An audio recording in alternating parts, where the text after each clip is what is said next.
नमस्ते good morning this morning live galaxy 4K को यो तपाईको आफ्नै कार्यक्रम हो र आज पनि सधैँ चाहिँ सरिता अनि म हामी दुईजना उपस्थित भइसकेका छौँ।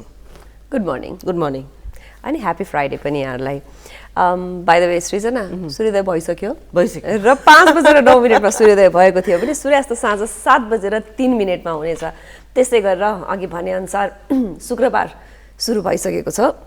शुक्रबारलाई रेस्ट अफ द डेलाई कन्टिन्युटी कसरी दिने त?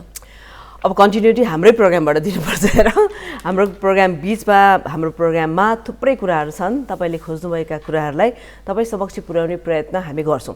6:30 बजेदेखि यो कार्यक्रम सुरु हुन्छ भने 8:30 बजेसम्म विभिन्न किसिमका कन्टेन्टहरू तपाईँहरू समक्ष प्रस्तुत गर्ने कोसिस हामी गर्छौँ। र सूर्योदय सूर्यास्तको कुरा त सरिताले भनिसकेको छ भने टेम्परेचरको हकमा कुरा गर्ने हो भने आज 21 डिग्रीदेखि हामी 27 डिग्री सेल्सियस बीचमा चाहिँ टेम्परेचर हुनेछ। यो टेम्परेचर माझमा यो बीचमा रहेर आजको शुक्रबार हामीले मनाउनु पर्ने आवश्यकता देख्छौँ। र शुक्रबार हो त्यसै पनि हामी अलिकति एनर्जेटिक छौँ र शुक्रबारको दिन अलि रमाइलो गरौँ भन्ने सोच विचार भइकन पनि कतिपय सिचुएसन र कतिपय सर्कमस्टान्सेसले हामीलाई खुसी हुन दिँदैन, रमाइलो हुन दिँदैन। यसै क्रममा अब जसले गाडी चलाउनुहुन्छ उहाँहरूको लागि खुसीको खबर त छैन र सरिता, किनभने पेट्रोलियम पदार्थको भाउ यति बढिरहेको छ होइन, त्यसलाई सम्झन पनि गाह्रो छ भने त्यस्तै गरी हामीले एम्बस नम्बर लगाउनको लागि लाइन लाग्नुपर्ने, ताँती लाग्नुपर्ने अर्को कारणले गर्दाखेरि पनि गाह्रो अप्ठ्यारो छ हेर होइन। फेरि गाह्रो अप्ठ्यारो छ नि त, ल म लगाउँदिनँ पनि भन्न पाइएन, किनकि यदि तपाईँको इम्बोस्ड नम्बर प्लेट छैन भने तपाईँलाई जरिवाना हुन्छ, जेल चलानी हुन सक्छ भन्ने कुराको खबर त हामीले पहिला पनि हाम्रो कार्यक्रम मार्फत पनि भनेका थियौँ। फेरि कस्तो छ भने यो इम्बोस्ड प्लेट लगाउनलाई दुःख हुने, तिमीले भनेको जस्तो लाइन लाग्ने, यी सबै कुरा यावत कुराहरू आफ्नो ठाउँमा छन् भने यो लगाइसकेपछि पनि हल्लिने समस्या, जडान गर्नुपर्ने हल्लिने, फुट्ने यो समस्या पनि भएको हुँदा एकदम झन्झटिलो छ पनि भनिएको छ। र धेरैजनाले हामीले यहाँलाई स्क्रिनमा पनि राखेका छौँ कि यो अङ्ग्रेजीमा किन गरियो, नेपालीमा किन भएन भन्ने कुराहरू पनि छन् भने अब यो पुग्ने गरी छँदा पनि छैन यदि लगाउने हो भने र अहिले सर्वसाधारणलाई चाहिँ तिमीहरूले इम्बोस्ड प्लेट हालेनौ भने तिमीहरूलाई कारबाही गरिन्छ भनेर कसरी भन्न सकिन्छ, जबकि बाटोमा हामीले यति धेरै सरकारी सवारीहरू पनि चलिरहेका देखेका छौँ, उनीहरूको पनि इम्बोस्ड नम्बर प्लेट पनि छैन भनिसकेपछि पहिला त राज्यका कर्मचारीहरूले गरे भने पल्ल अनि यो नियम लागू गर्न मिल्छ होला। फेरि पनि यो चाहिँ किन म त्यति प्र्याक्टिकल देख्दिनँ। हुन त अब यो किन गर्न लागि भन्नेमा राम्रा रिजनिङहरू छन्। ट्र्याकिङको लागि गरिन्छ होइन, यस्तै दुर्घटनादेखि लिएर के चोरी चकारी भयो भने सबै चिजलाई राम्रो गर्छ, सजिलरी भिजिबल हुन्छ, यी सबै कुराहरू हुँदै पनि यो किन यति गाह्रोको विषय बनेको होला?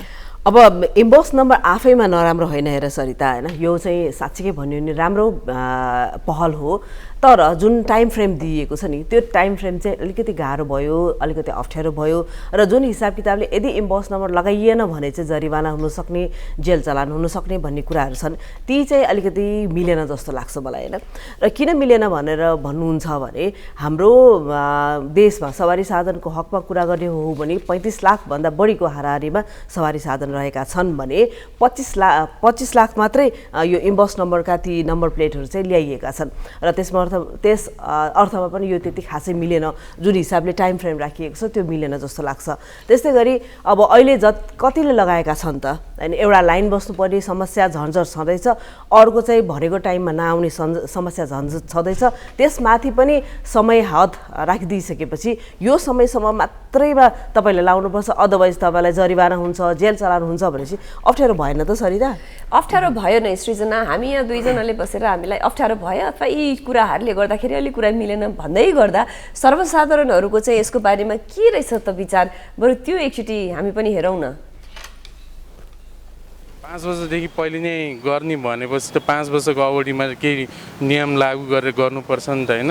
अहिले 81 आएर अब 3 महिनामा सब हाल्ने भनेर त हुँदैन नि, 81 आएर हाल्ने भनेपछि त अनि त्यो त सम्भव नै छैन। अब यसको लागि त अब सरकारले जानु खै, म त्यो त हाल्नुपर्छ भन्दा मलाई त त्यो त जबरजस्ती हो, त्यो भन्नु पाइँदैन, सरकारले त्यसो भन्नु पाइँदैन।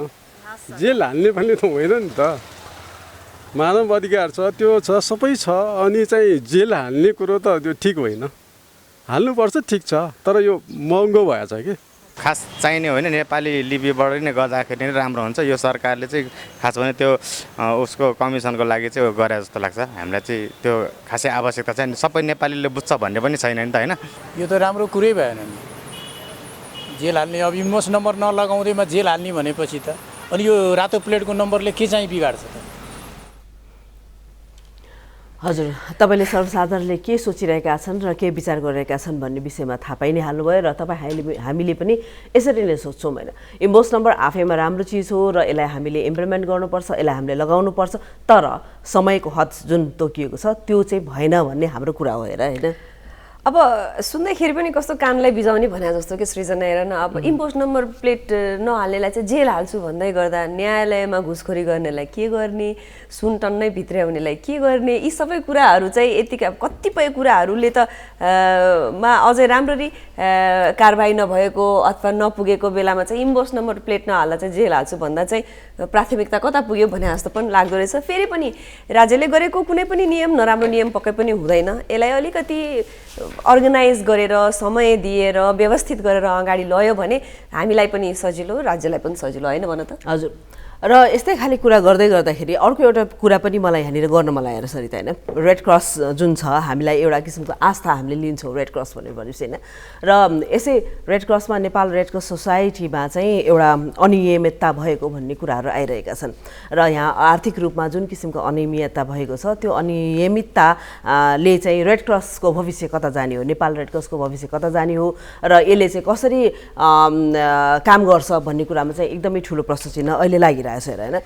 देशभर नै यो एकदम एउटा सञ्जालको रूपमा फैलिरहेको यो red cross Nepal red cross सोसाइटीले आफ्नो सम्पत्तिको यथार्थ विवरण चाहिँ दिएको छैन र सम्पत्ति कर नतिरेपछि अब काठमाडौँ महानगरपालिकाले पनि ट्याक्स क्लियरेन्स दिने भएन र सिफारिस पनि दिने भएन। त्यस्तै गरी बाहिरबाट आएको पैसाहरूको यो अनियमितता र एउटा क्लेरिफिकेसन नभइसकेपछि त्यसले पनि एउटा क्लेरिफिकेसन पाउने भएन र त्यस्तै गरी सामाजिक कल्याण परिषदले पनि यो खर्च स्वीकृति नगरिदिएपछि रेड क्रसमा चाहिँ अहिले अनियमितता छ। त्यो मात्र पनि होइन सृजना हेर न, तिमीले भनेको जस्तो यस्तो प्रतिष्ठित संस्था यी दुवै बाट चाहिँ समाज कल्याण परिषद र काठमाडौँ महानगरपालिका यी दुवैले पत्र नदिएसकेपछि 2076 सालदेखि नवीकरण हुन सकेको छैन रहेछ। फेरि एउटा क्षेत्रमा पनि होइन। अब यो सुन्दैखेरि पनि कस्तो आफूलाई चित्त नबुझ्ने। अब यति प्रतिष्ठित संस्थाको भविष्य अहिले अनमोलमा छ। हरेक चिजमा अनियमितता देखिएछ। अब बाहिरबाट लिएर आएको फन्ड्सहरूमा पनि अनियमितता कति गाह्रो रहेछ यो सब। यहाँले पनि भन्नु त म सँगसँगै अनियमितता ल तिमी यसलाई कन्टिन्यू गर। जियोस् सबै रेड क्रसले गरेका प्राय कार्यहरूमा अनियमितता रहेछ होइन?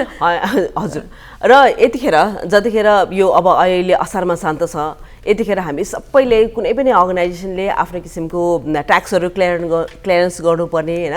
त्यस्तै गरी नवीकरण गर्नुपर्ने र विभिन्न किसिमका ट्याक्सहरू हुन्छ नि, विभिन्न किसिमका हेडिङमाहरूमा रहेका ट्याक्सहरू क्लियरेन्स गर्नुपर्ने।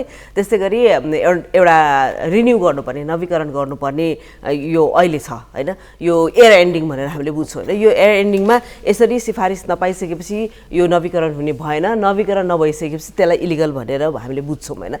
र यो यस्तो प्रतिष्ठित संस्थामा पनि यस्तो खाले अनियमितताले गर्दाखेरि यस्तो खाले समस्या छ भने यसको समाधान हामीले कहाँ कसरी खोज्दै होइन। कुनै पनि किसिमका अर्गनाइजेसनमा कुनै पनि किसिमका संस्थामा बसेका एउटा ओहदामा बसेका मानिसहरूले यी चिजहरूलाई चाहिँ ध्यान दिनुपर्छ।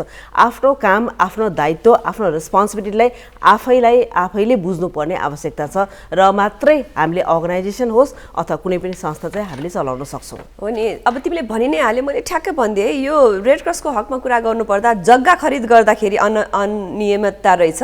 थाहै रेड क्रसले दिएको पैसामा पनि नियमता थिएन। अनि फेरि सबै कुरामा अपारदर्शिता पनि रहेछ र विदेशबाट आएको रकम खोजी र दोषीमाथि अघि हामीले भन्यौँ नि कार्यक्रमको सुरुवातमा इम्बोस नम्बर प्लेट जडान नगर्नेलाई कारबाही गरियो भनियो तर अहिले आएर यति प्रतिष्ठित संस्थामा यति धेरै अनियमितता कसरी हुन गयो यहाँ चाहिँ पक्कै पनि दोषीलाई खोजी र कारबाही गरियोस् भन्दै अब भने ग्यालेक्सी न्युजको पाली भएको छ र अहिलेलाई हामी ग्यालेक्सी न्युजमा हामीसँग विनय कुमार हुनुहुन्छ तर त्यहाँ जानुभन्दा अगाडि आज हामीले सोसियल मिडियाको इन्फ्लुएन्सको बारेमा कुराकानी गर्नको लागि हाम्रा अतिथिलाई लिएर आउँदैछौँ फुटेज स्क्रिनमा पनि छ ओसिन सिटौलासँग हामी ग्यालेक्सी न्युजपछि कुराकानी गर्नेछौँ अहिलेलाई भने विनय कुमार ग्यालेक्सी न्युज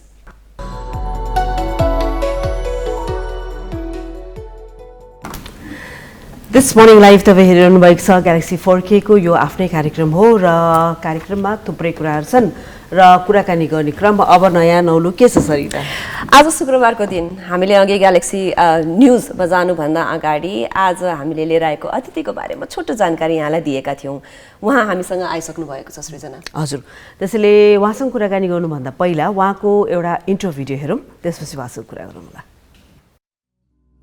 ओसिन सिटौला चर्चित नेपाली सञ्चारकर्मी हुनुहुन्छ सन् 1995मा काठमाडौँमा जन्मिएकी सिटौला पत्रकारिताको विद्यार्थी हुनुहुन्छ सन् 2013 देखि कान्तिपुर टेलिभिजनबाट पेशागत जीवनको सुरुवात गरेकी सिटौलाले सन् 2021 सम्म त्यहाँ रहँदा अनेकौं टेलिभिजन कार्यक्रम सञ्चालन गर्नुभयो भोइस अफ नेपाल सिजन 1 मा प्रस्तोताका रूपमा देखिएकी ओसिनले देखापडीका लागि केही समय काम गरेपछि अहिले आरजीभी नामको आफ्नै प्रोडक्सन हाउस सञ्चालन गरिरहनु भएको छ सन् 2012 देखि करिब 8 वर्ष बालबालिकाको हित सम्बन्धी काम गर्ने गैर सरकारी संस्था सञ्चालन गरेकी तिनै ओसिन सिटौला आजको हाम्रो अतिथि हुनुहुन्छ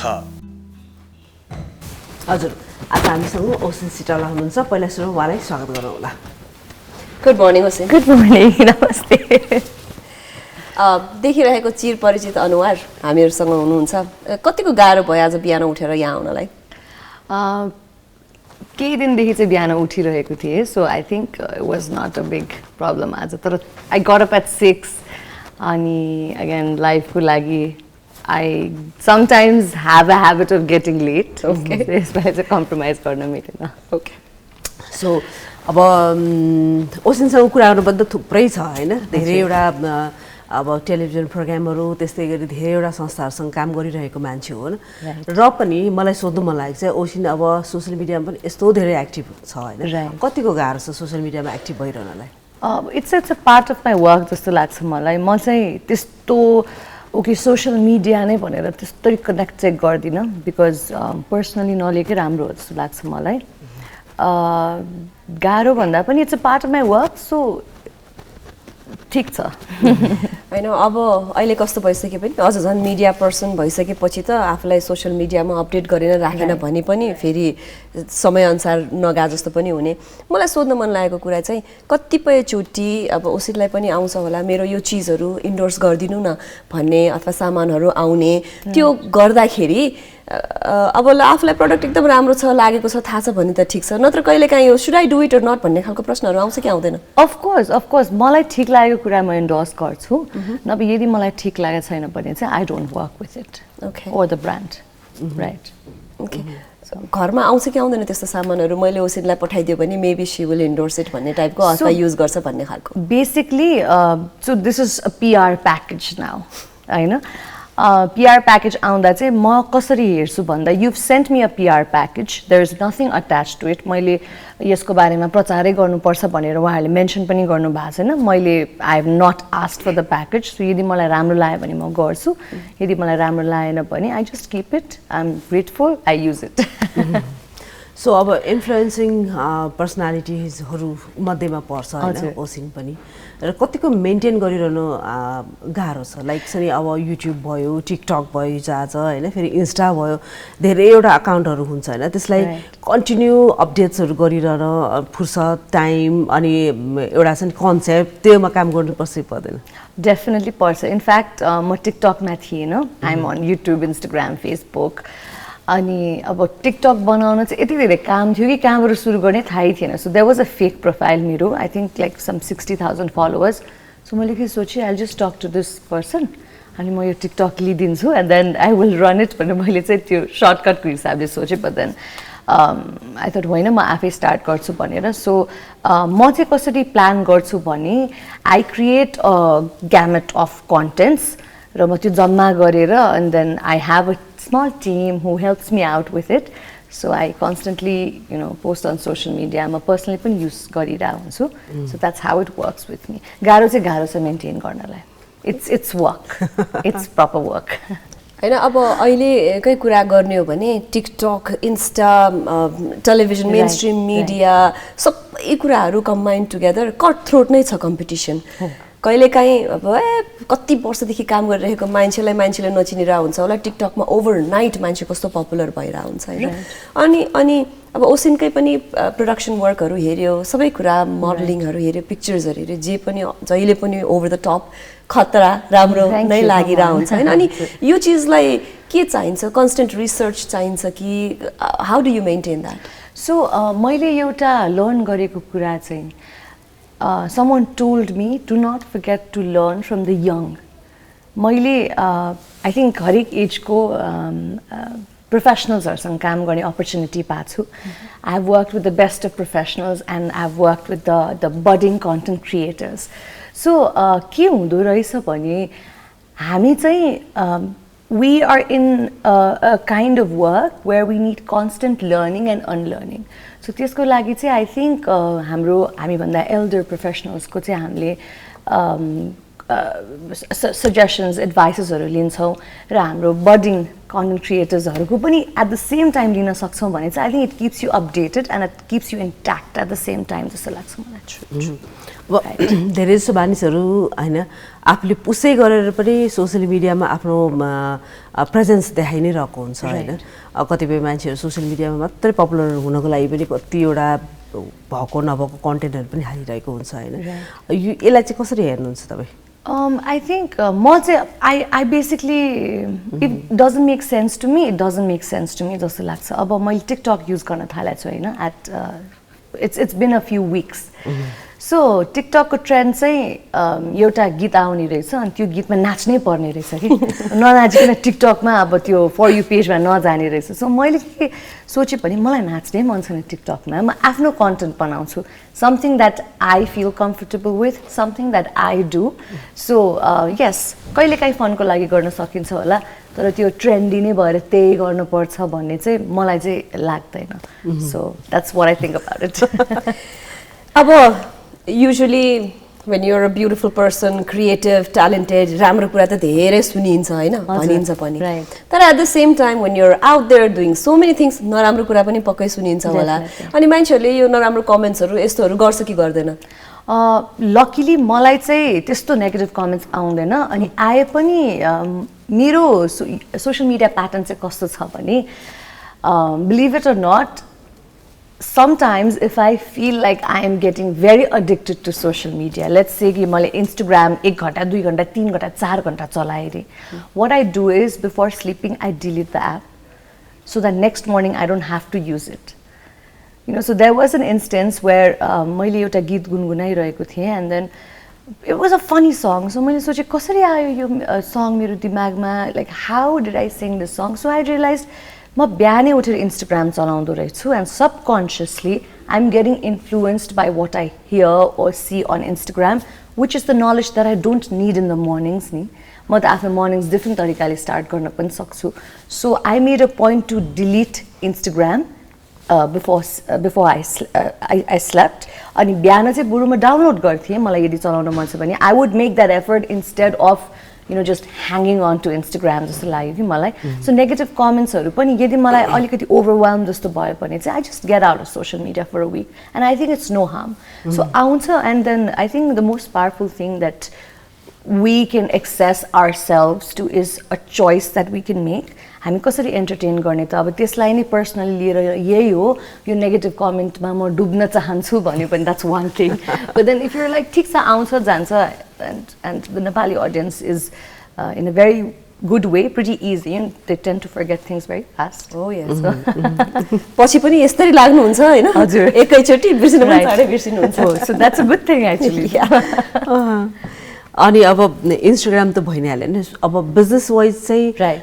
धेरै जसो मानिसहरूले इन्स्टाग्राम चलाइरहेको हुन्छ भने अब रमाइलोको लागि टिकटकहरू चलाइरहेको हुन्छ र सिरियस कन्टेन्टहरू तपाईँले जसरी प्रड्युस गरिरहनु भएको छ त्यसको लागि चाहिँ युट्युब चलाइरहनु भएको हुन्छ होइन यो तिनवटा चिजहरूमा चाहिँ डिफ्रेन्सेस के हो ओके सो मलाई चाहिँ के लाग्छ भने सोसियल मिडियामा डिफ्रेन्ट प्लेटफर्ममा डिफ्रेन्ट अडियन्स भएको चाहिँ मैले चाहिँ देखेँ युट्युबमा चाहिँ एकदम प्रपर फलोइङ अडियन्स हुने रहेछ हु कन्सटेन्टली युज युट्युब अब इन्स्टाग्राम इज अगेन हाम्रो अलिकति अर्बन पपुलेसन चाहिँ धेरै रहेछ टिकटकमा चाहिँ it's a mixture of everything र आई थिङ्क टिकटकको यो एप मेकानिजम हो or what I don't know the technicalities behind it but यस्तो राम्रोसँगले त्यो एक्सप्लोर अथवा फर यु पेजमा सर्कुलेट गरेपछि चाहिँ the views are very easy and it's very easy to connect there जस्तो लाग्यो मलाई चाहिँ हुन त आफ्नो करियरमा यसरी एक्सेल गरिराख्नु भएको छ तर this is where I want to be भन्ने खालको केही छ पोलिटिक्सतिर केही इन्ट्रेस्ट छ अब अहिलेको युथहरू यति धेरै पोलिटिक्समा लागिरहेका छन् right Right, Didi, actually what I thought, I did try investigative journalism too. So I worked as a producer, presenter, so that was my show. The person that I am, I think what I consider myself, where I consider myself different is I'm a very happy person by nature.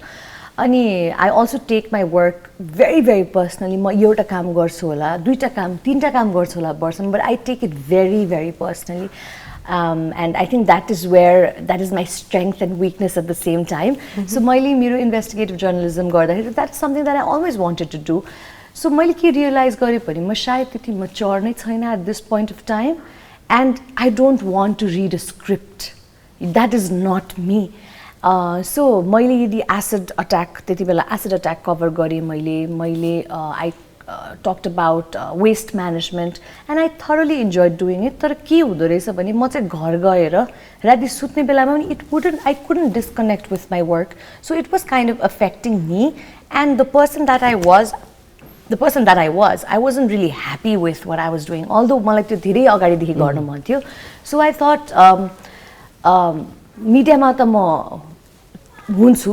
this is where I want to be but I think I'm going to take a little more time to be politically active त्यसको लागि चाहिँ I'm officially now also taking a journalism degree अहिलेको लागि चाहिँ I think I'm young and there's always power and beauty in youth so I want to maybe travel or do colorful stuffs for at least like a couple of years and all this things यी सबै मिलेरै society बन्ने हो सबैजनाले एउटै चिज गर्नुपर्छ भन्ने पनि छैन whatever we do we can be best at whatever we are doing ओसिन हामीसँग अझै धेरै कुराहरू छन् गर्नुपर्ने तर अहिलेलाई भने एउटा छोटो ब्रेकको समय भएको छ ब्रेकपछि will be right back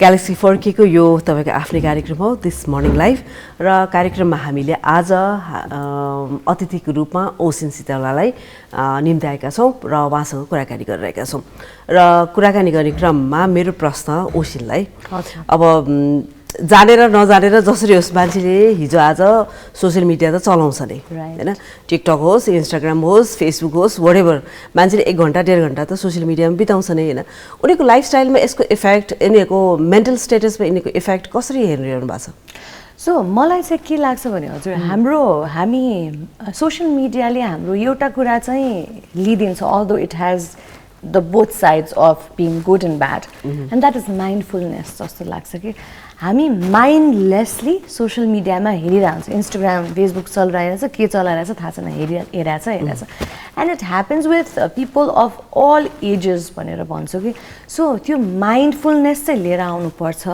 I think कति एप्सहरूले त digital I don't know the word mindfulness अथवा डिजिटल वेलबिङ भन्ने एउटा एउटा सेटिङ डेभलप गर्नुभएको छ where you can limit the hours you use the social media भनौँ न मैले चाहिँ इनफ्याक्ट मेरो फादर उहाँ चाहिँ एकदमै active he's a very active person he gets up in the morning उहाँलाई हि वासेस ओन कार उहाँलाई कुकुरलाई खाना दिनुपर्छ he's taking care of the plants अनि it had been few weeks that he was lost.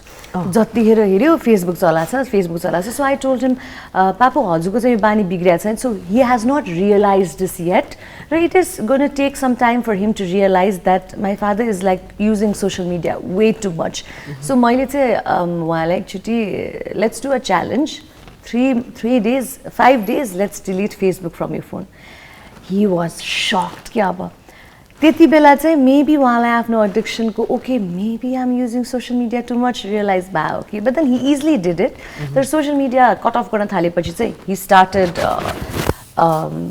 Going for morning walks अनि फेरि त्यो routine सुरु भएको मैले देखाएको थिएँ कि सो आई थिङ्क हामी माइन्डफुली युज गर्नुपर्छ अनि अर्को चाहिँ मलाई एकदमै भन्नु मन लागेको कुरा is how children are being taken on social media अब there are two types of people अब यसमा चाहिँ मलाई त्यो I don't want to keep a wall when I am saying it there are parents who are using their children on social media to gain popularity. I'm so sorry to say that. How does that affect your child? हामी त grown-ups को कुरा गरेँ नि त मैले भर्खरै मेरो पापाको बारेमा कुरा गर्दा but let's talk about this generation. There are two kinds of parents. एउटा parents they get hold of their children and they journal their entire journey. त्यो बच्चा कसरी grow up भइरहेछ त्यो journal गर्नु I think it's good. But on the other side they are taking their children, they are putting them on TikTok and Instagram and they are forcing them to recite a poem, be angry or like cry, do dramatic romance. I mean, is that even healthy for the child? Because subconsciously your child like कति effect परिरहेको होला त त्यो चाहिँ I think parents really need to understand and as audience पनि हामीले के बुझ्नुपर्छ भने त्यस्तो कन्टेन्ट्सहरूलाई हामीले सपोर्ट नगरौँ भन्छु म चाहिँ अब बच्चा हो बच्चाको बारेमा किन नराम्रो भन्यो अनि बच्चाको बारेमा नराम्रो भने होइन कि उसलाई त्यो सबकन्सियसली पुग्ने हार्म हामीलाई जन्मिँदा त एङ्गर थाहा हुँदैन नि त हामीलाई जेलसी थाहा हुँदैन नि त that little kid is talking about anger and jealousy which is very toxic जस्तो लाग्छ मलाई नो भेरी वेल सेट अहिले कहिले काहीँ टिकटक हेऱ्यो अथवा खोल्यो भने पनि आफ्नो घरमा फ्यामिलीहरू छ भने क्रिन्ज मोमेन्टहरू कति हुन्छ र खोल्न पनि डर लाग्छ होइन त्यस्तो पनि छ भने अर्को कुरा अब एउटा किताब पढ्छु भनेको 3 महिनाभन्दा बढी भइसक्यो तर त्यो किताब पढ्ने समय चाहिँ यसो स्क्रोलै गरेर हुन्छु कि मलाई थाहा छ मैले यो गर्नुपर्छ भनेर तर मैले सकिरहेको छैन म 40 वर्ष पुगेको मान्छेलाई त्यो हुन्छ भने बजारले कसरी लिन्छ होला and I'm raising young kids at home मेरो यति धेरै प्रश्नहरू आउँछ तर मसँग ओसिनको जस्तो चाहिँ यो म यसलाई बन्द गर्छु र गर्छु भन्ने विल पावर छैन विल पावरमा कसरी वर्क गर्ने You just do it. अब mindful हुनु पर्यो अब मैले यो गरेँ भने म यहीँ अड्केर बसौँ कि म काम गरौँ should I you know when you make a choice you make a choice basically मलाई चाहिँ कस्तो हुन्छ म चाहिँ overwhelmed भइदिन्छु I look at people अनि बिहान उठ्यो किन अर्काको लाइफ हेर्ने इन्स्टाग्राम उसले के खाछ उसले के गरेछ बिना बित्थामा त्यो नलेज दिउँसोभरि आफ्नो वर्कमा लाग्छ get up in the morning you know work out do your stuff दिउँसो कहिले काहीँ सोसियल मिडिया चलाउनु मन लाग्छ I think social media is very interesting नि there are so many contents we can watch एन्टरटेनमेन्टको लागि नलेजको लागि I think it's good but then त्यो बााउन्ड्री चाहिँ हामीले सेट गर्न सक्नुपर्छ जस्तो लाग्छ मलाई something to take from today's interview यो त मैले लिनै पर्ने भएको छ तिमी त अलिक डिसिप्लिनै छौ क्यारे है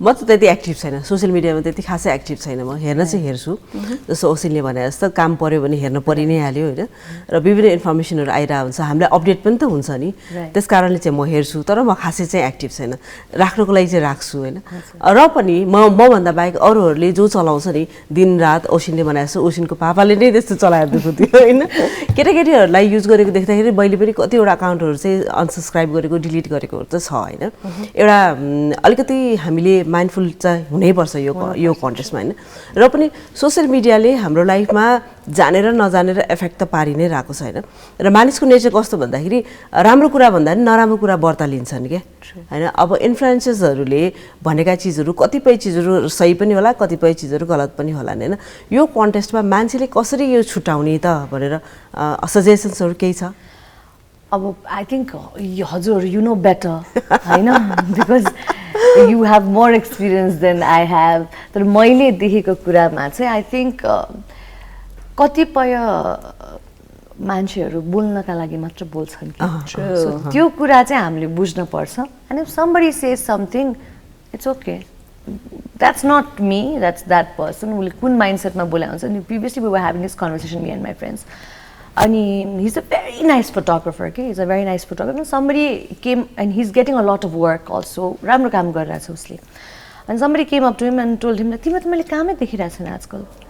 So, and then his reply was, दाइ तपाईँले सायद मेरो सोसियल मिडिया नहेरे होला or something like that. Or तर यदि त्यो मान्छेले रियली काम गरिरहेको थिएन भने त्यो मान्छेलाई मेन्टली इफेक्ट त हुन्थ्यो. बट देन त्यो केस थिएन र उसले एउटा छुट्टाउन सक्यो कि लाइक सायद some people just talk for the sake of talking. So you know I think त्यो बुझ्न चाहिँ इम्पोर्टेन्ट छ र एज हामी as if people look up to you in certain way I think हाम्रो पनि केही रेस्पोन्सिबिलिटी बन्छ at the same time. But we are also people, no? True. We make mistakes, and sometimes we do things we are not supposed to do, just like you people, right? So, त्यो चाहिँ आफ्नो ठाउँमा आफै नै careful हुनु पर्छ. होइन सबैभन्दा सजिलो भनेको अलिकति माइन्डफुलनेस हुनै पर्यो किनकि यसरी सोसियल मिडियामा आइसकेपछि होइन फेरि झन् पिपल जसले अलिकति चिन्ने व्यक्तिको त फरक हुन्छ नि तर at the end of the day आफू हुनु पर्यो अथेन्टिसिटी हुनु पर्यो त्यो भए पनि लाइफ सजिलै अगाडि बढ्छ जस्तो लाग्छ. जाने बेला हुन लागिसकेको छ है. लास्टमा यङ जो करियर ओरिएन्टेड मान्छेहरूलाई के भन्नु छ भन्ने प्रश्न छ तर त्योभन्दा अगाडि चाहिँ यस्तो फ्यानहरूले आफूलाई गरेको कुनै मोमेन्ट जुन चाहिँ एकदमै रमाइलो अथवा एकदमै दिक्क लाग्दो दुईटा यस्तो केही ठ्याक्क सम्झिन सक्ने र सेयर गर्न मिल्ने केही छ उसिन? समथिङ मेरो I just thought of something. Okay. So again perspective नै रहेछ कि सबै कुरा. म चाहिँ बर्दिया गएको थिएँ केही समय अगाडि अनि हामी चाहिँ we stayed in a property Tiger टप्समा बसेका थियौँ हामीहरू and that property is pretty strict so बाहिरको गेस्टहरूलाई छिर्न दिनुहुन्न उहाँहरूले. अनि हामी एउटा ठाउँबाट घुमेर फर्किरहेको थियौँ एन्ड देन यो बाटो भयो यो अगाडि एउटा टीको इन्टरसेक्सनको बाटो अगाडि एउटा गाडी स्टप गरिरहेको थियो. सो आई वाज लाइक को रहेछ यतिकै यसरी बाटैमा गाडी पार्क गर्ने भनेर मैले सोधेँ मेरो टिमलाई and then he asked us to stop. So म बर्दियाको जङ्गलबाट निस्किँदैछु. He asked us to stop बाटोमा अनि आई स्टप्ड. अनि ओसन के छ भनेर बोल्नुभयो अनि मैले पनि ठिक छ अब कति मान्छे हामी भेटिन्छ प्रोफेसनमा अनि कहिलेकाहीँ यादै हुँदैन. सो मैले पनि I thought we worked before so ठिक छ भनेर बोलेँ. अनि अलिकति लामो कन्भर्सेसन भएपछि चाहिँ ह्याभ वी मेट बिफोर भनेर सोधेँ. म चाहिँ तपाईँलाई चिन्छु तपाईँ चाहिँ मलाई चिन्नुहुन्न भनेर भन्नुभयो उहाँले. अनि मैले ओके भनेर आई फलो यु मलाई रिप्लाई गरिदिनु होला भनेर भन्नुभयो. अनि आई वाज हुन्छ भनेर मैले भनिदियो कुरा. अनि this didn't stop there. Hotel गएँ होटलमा पनि पुग्नु भएको रहेछ उहाँ मलाई खोज्नलाई. अब म कुन पर्सपेक्टिभले लिने भयो कि मलाई उहाँले चाहिँ अब पोजिटिभली नै गरिदिनु भएको भने आई रियली अप्रिसिएटेड. तर मलाई डर लाग्यो क्या एट वान पोइन्ट. सो मैले दुवै राम्रो नराम्रो एकैचोटि मिक्स गरेर भनिदिएँ. मेरो साइडबाट चाहिँ I was feeling a little scared. So होटलमा गएँ होटलमा उहाँले गएर सोधिसक्नु भएको रहेछ म कहाँ बसेर के बसेर can I book a room here भनेर. सो होटलले चाहिँ you need a pre reservation you can just book like that भनेर पठाइदिनु भएको रहेछ. So then this doesn't end here. म बसिरहेको थिएँ I was watching the sunset evening टाइममा. अनि मेरो फ्रेन्डले फोन गर्यो मलाई Ocean so there is this person who called me how did this person reach out to you भन्दाखेरि मेरो एउटा उसको क्लोदिङ स्टोरमा चाहिँ फोन आएको रहेछ बिकज उहाँलाई चाहिँ थाहा रहेछ कि म त्यो ब्रान्डको धेरै लुगाहरू लाउँछु. सो त्यो स्टोरमा फोन आएको रहेछ asking my number and then I told her होइन त्यस्तो त नम्बर त दिनु मिल्दैन. So it doesn't and then. म अर्को ठाउँमा गएर एउटा स्टोरी लिइरहेको थिएँ उहाँ आइसक्नु भयो त्यहाँ. I can see his car. अनि त्यसपछि चाहिँ मलाई अलिकति यो चाहिँ स्टक गरे हो कि अब अप्रिसिएट गरे हो भन्ने कुरामा म I was a little confuse. But then I could be wrong होइन. सो त्यो चाहिँ मेरो रिसेन्ट एउटा इन्काउन्टर थियो भनौँ. But I really appreciate the admiration. कस्तो डिप्लोमेटिकली अब हामीले जानुपर्छ होला. जाँदै गर्दाखेरि अहिले तिमीले सोध्ने भनेको प्रश्न सोध्ने एकदम जाँदा जाँदै छोटकरीमा हामीलाई अब यसलाई टुङ्ग्याउनु पर्छ भनेर आइसकेको छ होइन. जाँदा जाँदा युथहरू जो करियर ओरिएन्टेड हुनुहुन्छ अहिलेको यो केयोटिक लाइफमा कन्सन्ट्रेट गरेर अगाडि कसरी बढ्ने ओसिनको आफ्नो एक्सपिरियन्स? म आफै पनि ट्राई गरिरहेको छु होइन. I have no hard and fast rule. Just feel good भन्छु म चाहिँ. if you're feeling good, it comes out in your work, it comes out in your personal life, and live a balanced and a mindful life. That's all.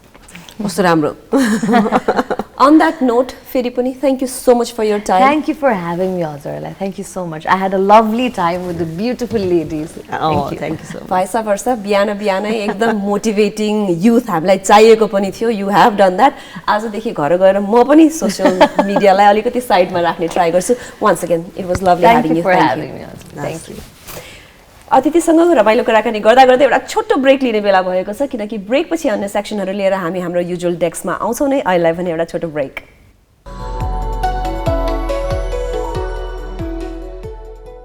This morning live तपाईँ हेरिरहनु भएको छ र यो हो तपाईँको आफ्नै कार्यक्रम दिस मर्निङ लाइभ.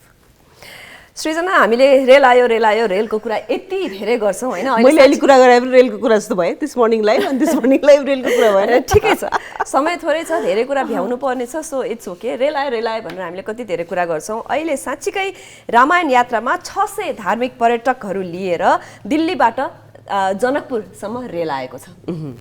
र यससँग सम्बन्धित हामीले अझै पनि इन्फर्मेसनहरू लिनुपर्ने आवश्यकता छ र यसै क्रममा हामीले भिडियो कलमा निम्ताएका छौँ सुनिल चौधरीलाई.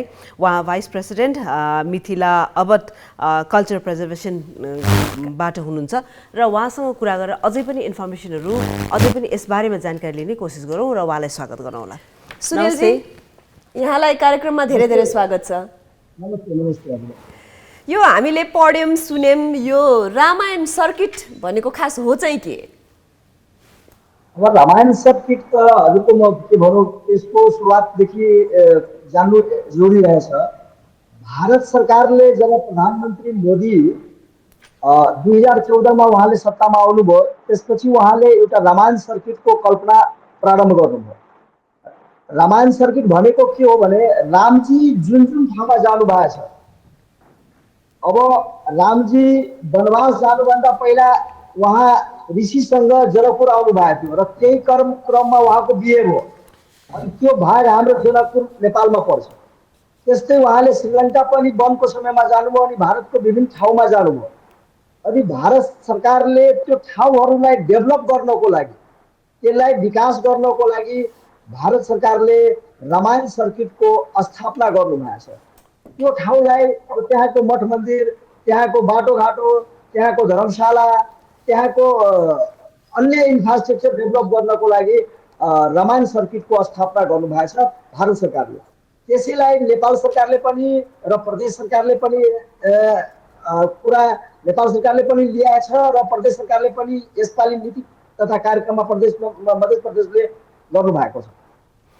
हजुर, यो रामायण सर्किटबाट हिजो 600 यो धर्मावलम्बीहरू अथवा तीर्थयात्रीहरू भित्रिए होइन.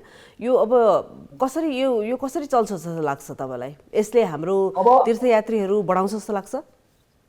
अब हजुरको म भन्छु, योभन्दा पहिला पनि भारत सरकारले सीतामढी बिहार हाम्रो यो नजदिकै जनकपुरको नजदिकै यहाँबाट 50 किलोमिटर बाटो रहेछ पनि सीतामढीसम्म यात्री आएर त्यहाँबाट बाई बस जनकपुर आएर दर्शन गरेर जानुभएको थियो.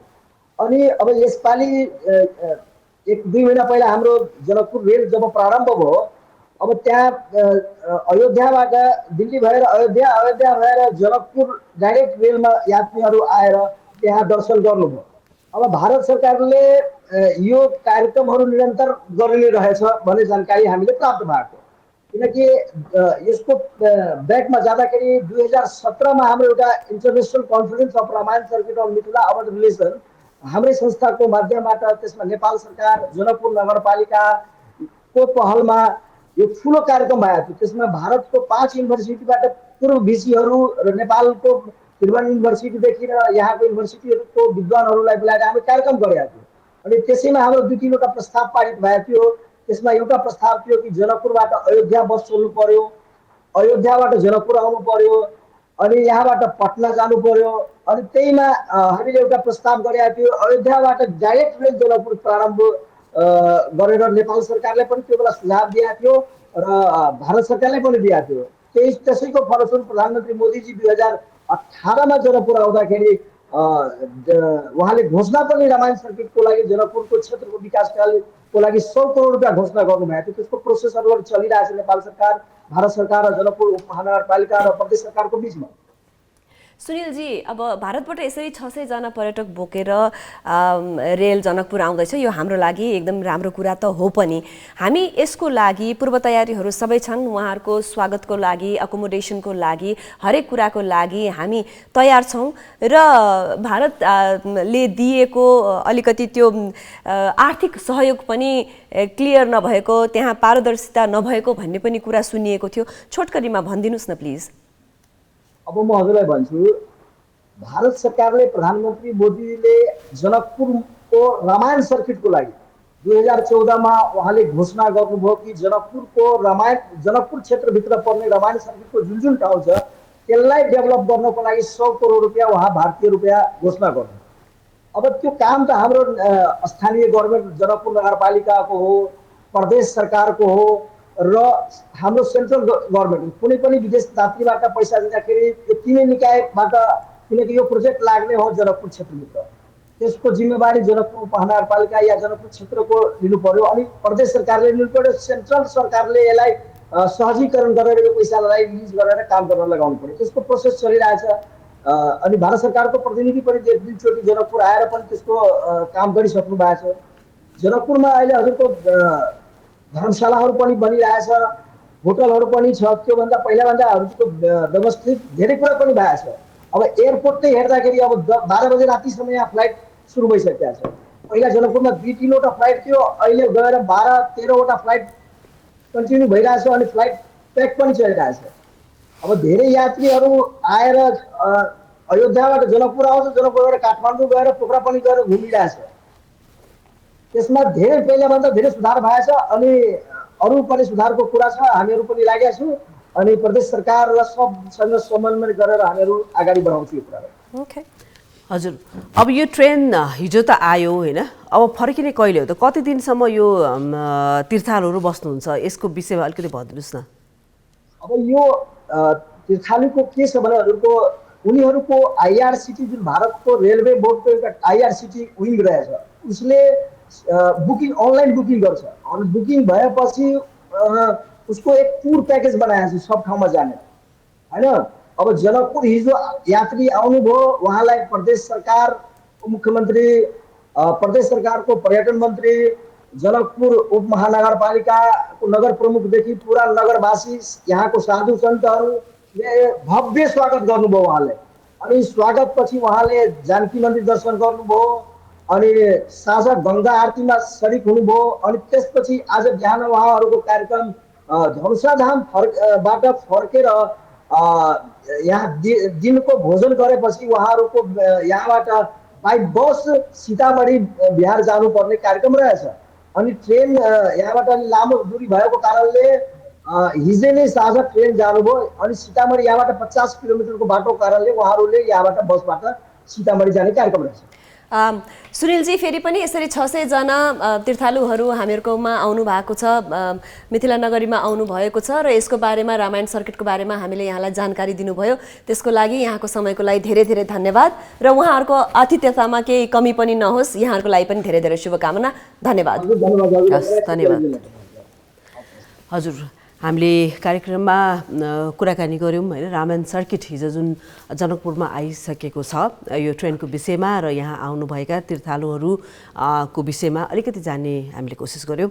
र अवश्य पनि यस्ता खाले चिजहरूले एउटा किसिमले एउटा नयाँ जोस, नयाँ जागर ल्याउनु स्वाभाविकै हो र यसलाई निरन्तरता दिनु र यसमा अहिले सरिताले भने जस्तो आउनुभएका महानुभावहरूलाई हामीले राम्रोसँग एउटा हस्पिटालिटी दिन सक्नु पनि पर्छ र यस विषयमा काम कुरा हुन्छ नै भन्ने कुरामा हामी विश्वस्त छौँ। कार्यक्रम तपाईँको आफ्नै हो दिस मर्निङ लाइभ र कार्यक्रममा अब अर्को कुरा के छ सरिता? अहिले ठ्याक्क कन्करेन्ट कुरा गऱ्यौँ, हिजो के भयो, आज के भइरहेको छ भनेर। अब एकैछिन विगतमा लागौँ। विगतको कुरा गर्नु पर्दाखेरि सृजना कस्तो हुन्छ रहेछ भने कुनै पनि पत्रिकालाई गोर्खापत्र भन्ने चलन आजसम्म पनि छ।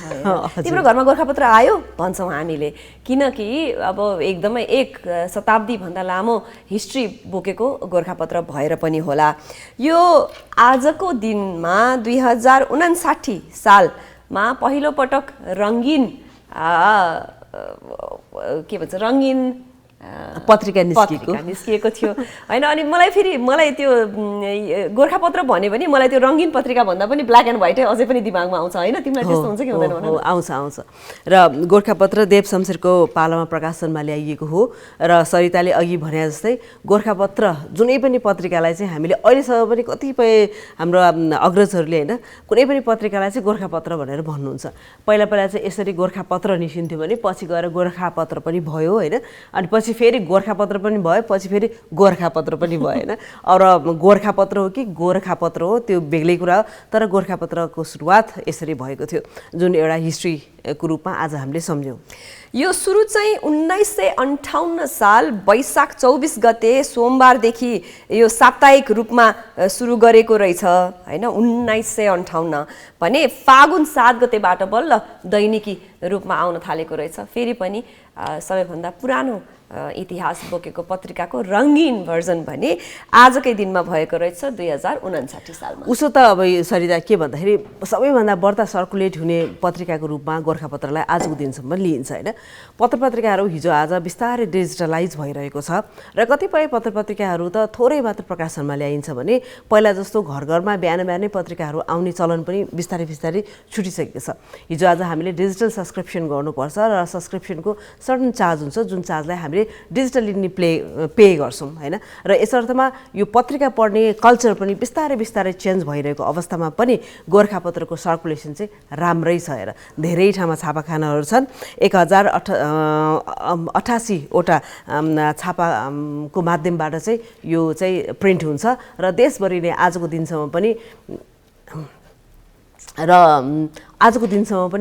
धेरै ठाउँमा छ नि यो डिस्ट्रिब्युसन हुन्छ भनेर भनौँ न। बिहानै दुध सँगसँगै पत्रिका तपाईँको घरमा आउँछ कि आउँदैन र आउँछ भने त ठिकै हो, आउँदैन भने चाहिँ पत्रिका चाहिँ लिनुहोस् भनेर म भन्छु होइन। डिजिटल फाइदा बेफाइदा अहिले पनि हामीले ओसिनसँग कुरा गऱ्यौँ होइन। डिजिटलको कतिवटा चिजहरू फाइदा छन्, कतिवटा बेफाइदा छन्, तर पत्रिका छोएर सुँगेर पढ्न पाउनु भनेको त माई गड एकदमै रमाइलो कुरा हो हेर।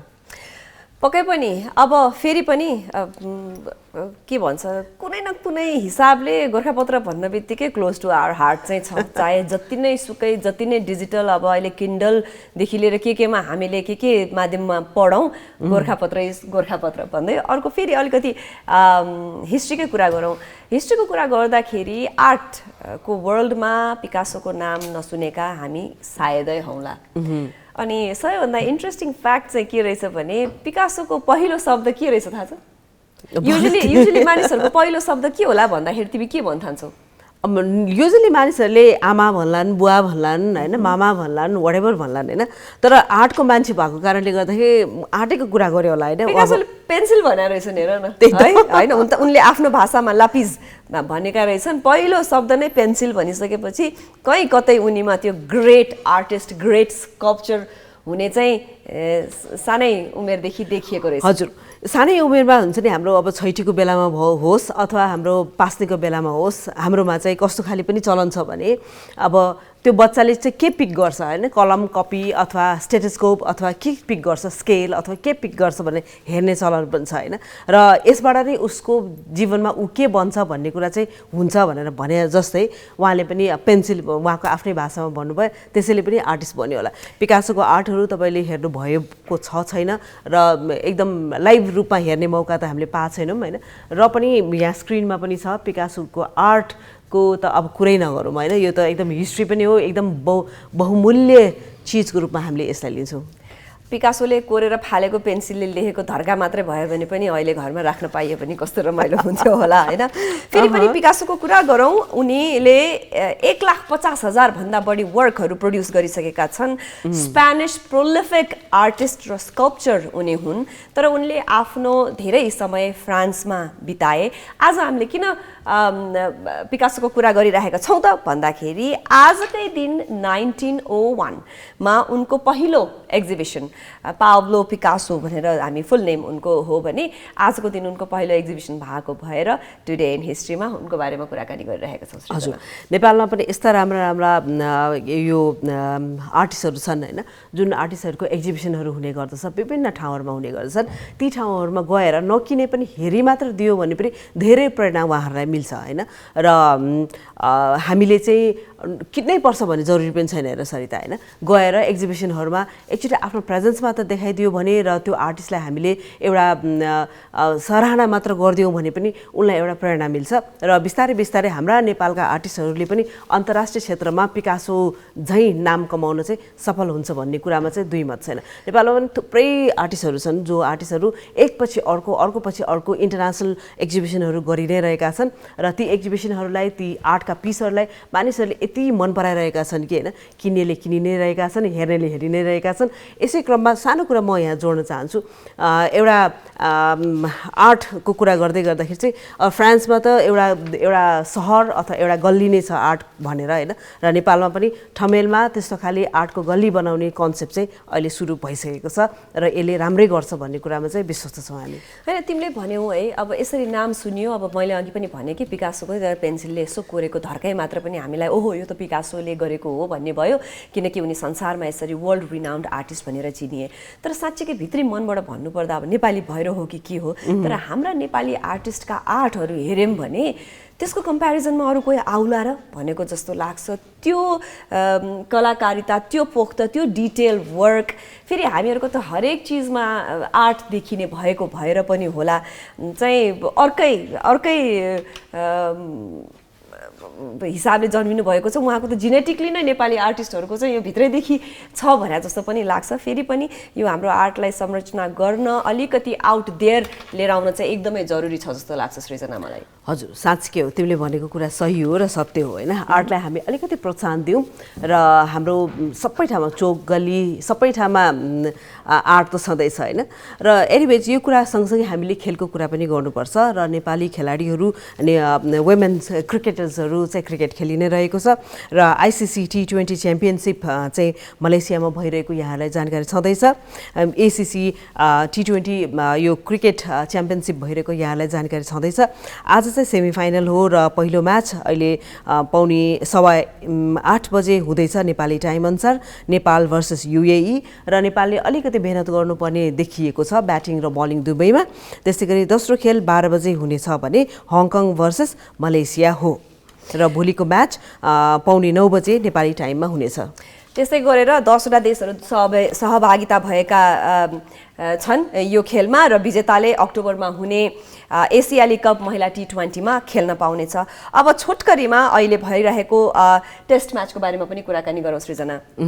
र टेस्ट म्याच अहिले भइरहेको छ, इङ्ल्यान्ड भर्सेस न्युजिल्यान्ड हो भने इङ्ल्यान्डले न्युजिल्यान्डले ब्याटिङ गरिरहेको छ र अहिलेसम्म चाहिँ 225 रन बनाइसकेको छ 5 डाउनमा र यो अब कसरी अगाडि बढ्छ। हुन त ऱ्याङ्किङमा कुरा गर्ने हो भने जुनको 22 मा चाहिँ आइसिसीले एउटा ऱ्याङ्किङ निकाल्यो, जुन ऱ्याङ्किङमा न्युजिल्यान्ड नम्बर 1, त्यस्तै गरी इङ्ल्यान्ड नम्बर 2 अनि पाकिस्तान नम्बर 3 र इन्डिया चाहिँ नम्बर 4 रहेका छन् होइन। र यो टेस्ट म्याच अब अगाडि कसरी बढ्छ त, लामो समय खेल्छ यो होइन, यो कसरी अगाडि बढ्छ हामी हेर्दै जाउँला र तपाईँलाई कार्यक्रमको माध्यमबाट अलिअलि भए पनि अपडेट चाहिँ हामी गर्छौँ नै। र आजकै अपडेट दिने क्रममा फेरि पनि श्रीलङ्का र अस्ट्रेलियाको पनि आज 3:15 बजे खेल हुँदैछ, त्यो श्रीलङ्कामै हुँदैछ भने अर्को टेस्ट क्रिकेटको कुरा गर्नुपर्दाखेरि वेस्ट इन्डिज र बङ्गलादेशको आज 8:15 बजे वेस्ट इन्डिजमा खेल हुँदैछ।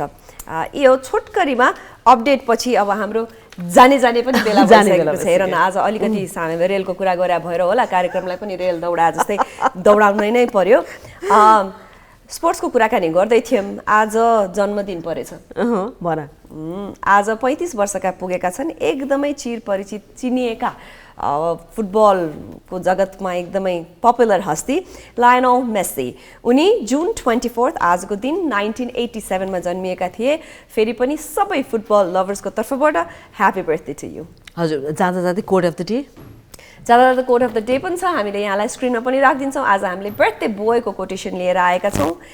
उहाँ भन्नुहुन्छ, you have to fight to reach your dream, you have to sacrifice and work hard for it. हजुर, कस्तो राम्रो कुरा, यो सबैलाई इम्प्लिमेन्ट हुन्छ होइन। कुनै पनि चिज हामीले पायौँ भने, कुनै पनि चिज हामीले अचिभ गर्नको लागि हामीले मेहनत गर्नै पर्छ, मेहनत नगरी केही हुँदैन, मेहनत गर्ने बानी बसालौँ भन्दै आजको कार्यक्रमबाट सरिता अनि म सृजना हामी दुवैजनालाई बिदा दिनुहोस् र भोलि फेरि तपाईँहरूसँग भेट्न आउने नै छौँ। नमस्कार।